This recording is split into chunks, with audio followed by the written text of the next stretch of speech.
Hello, everybody, ladies and gentlemen. You're welcome to another episode of SPiiKA Savoir. We are here to help you speak French and to speak it right. Nous sommes ici pour vous apprendre à bien parler le français.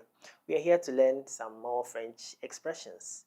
Nous allons apprendre quelques expressions françaises. If you're ready, c'est parti.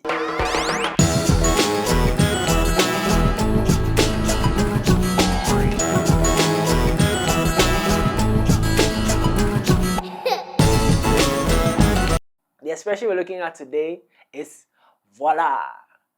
Voila. I know it's an expression that you may have heard or even said before. Maybe you heard it in movies or maybe somewhere in the air. But it will interest you to know that voila has a lot more to offer than you can think of. Yes, exactly. It has a lot more to offer than you can think of. Voila can be used in at least 6 different contexts. You heard me right. 6 different contexts. We're going to delve into all these contexts pretty shortly. Voila literally means there is or there are. But you agree with me that this doesn't help too much. This is just like a drop in the ocean. Let me put it that way. Okay, so let's look at the precise context or the specific context in which we can use this expression, this famous expression, voila. The first context is when you want to present something or maybe you want to show something to somebody. For example, voilà mon lycée. That's my high school, or this is my high school. Or voilà ma soeur. That's my sister. Still in this context, voilà can be used together with a direct object pronoun. So you can say me voilà, meaning here I am. Or te voilà. There you are. Another example still in this context is let's say où est la voiture? La voilà. Where's the car? There it is.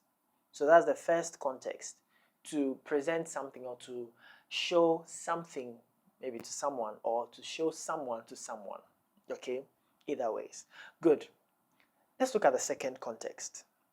You can use voila to sort of explain something. Okay, the voila introduces an explanation when followed by, number one, an interrogative adverb. So, for example, voilà pourquoi je suis ici. That's why I'm here. Or voilà où il faut aller. Here's where we need to go. Okay? So, to sort of trigger or set off an explanation, you can use voilà. Or voilà can be used with an indefinite relative pronoun. Okay, let's just look at the example. Okay, voilà ce qu'il faut faire. Ou bien, voilà ce que tu dois savoir. Voilà ce que tu dois savoir. This is what you need to know. So, it's a form of explanation. Yeah, I agree that some of the contexts might be simpler than others. Okay, let's look at the third context. This is definitely simpler. It's when you use voila often when you agree with someone over something. Okay, so the equivalent here in English would be that's right or exactly. So it expresses agreement with what someone has said. An example is tu ne veux pas aller à la fête. You don't want to go to the party. And the answer, you can say voilà, means that's right. Voilà, that's right, you got it, that's right. Or alors il a tort, so he's wrong. Voilà, exactly. Okay, so synonyms that you can use in French, other words you can use to express this context in French would be exactement. Exactement, meaning exactly. Or you can also say c'est ça, meaning that's right. That's what I'm talking about. C'est ça.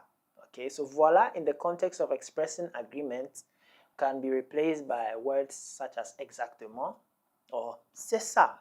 That's what I'm talking about. Let's move on to the fourth context. or the fourth area we can use voila. We can use voila to as a filler word.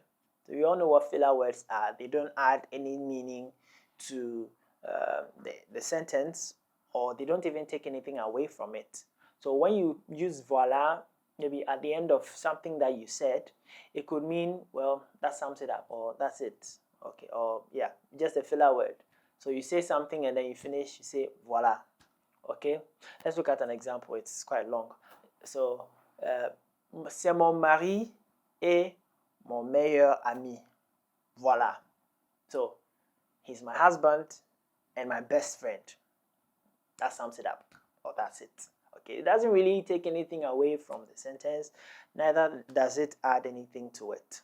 So we look at another context. Voila can be used to express an idea or a notion of time, or let's say ago. Okay, so for example, je l'ai vu voilà une semaine. I saw him a week ago. Je l'ai vu voilà une semaine. I saw him a week ago. That's the fifth context. Let's look at the sixth and the final context. For all you know, there may be more, but we're limiting ourselves to these six. Voila could mean I warned you, okay? And you find this a lot in the African context, okay? When parents tell you voila, means voila, je t'ai dit. Voila, like I warned you. Okay, so if maybe they're warning you about something, usually kids, and you don't heed their warning, you go and do the thing and something happens to you, you hear them say voila with that, look, voila. All right, so the pronunciation is simple. So repeat after me, voila, voila. All right. Thank you so much for watching. In case you discover other uses of voila, don't hesitate, you can share in the comment box and let's get interactive. Merci d'avoir suivi cette vidéo. C'est en forgeant qu'on devient forgeron. Practice makes perfect. Et voilà. Au revoir.